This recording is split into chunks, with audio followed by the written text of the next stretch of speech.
ഡൽഹിയിലെ ഇസ്രായേൽ എംബസിക്ക് സമീപമുണ്ടായ സ്ഫോടനത്തിൽ പോലീസ് കേസെടുത്തു. 5-ാം ദിവസവും പ്രതികളിലേക്ക് എത്താൻ കഴിയാതെ പോലീസ് വലയുകയാണ്.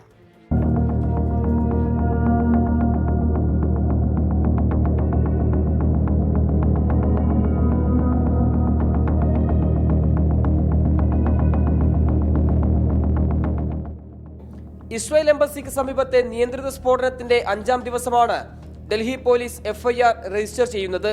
സ്ഫോടക വസ്തു നിയമത്തിലെ സെഷൻ 3 പ്രകാരമാണ് തുഗ്ലക് റോഡ് പോലീസ് അജ്ഞാതർക്കെതിരെ കേസെടുത്തത്. പൃഥ്വിരാജ് റോഡിലുണ്ടായ സ്ഫോടനത്തിൽ 5-ാം ദിവസവും പോലീസ് പ്രതികൾക്കായി ഇരുട്ടിൽ തപ്പുകയാണ്.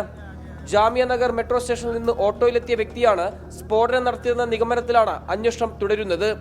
ഇതുവരെ 12 പേരെ ചോദ്യം ചെയ്തു. ദൃക്സാക്ഷിയിൽ നിന്ന് മൊഴിയെടുത്തു. സ്ഫോടനത്തിനു പിന്നാലെ ഫോറൻസിക് സംഘം നടത്തിയ പരിശോധനയുടെ റിപ്പോർട്ട് കഴിഞ്ഞ ദിവസം ഡൽഹി പോലീസിന് കൈമാറിയിരുന്നു. NSGയും സ്ഥലത്തെ പരിശോധന പൂർത്തിയാക്കി.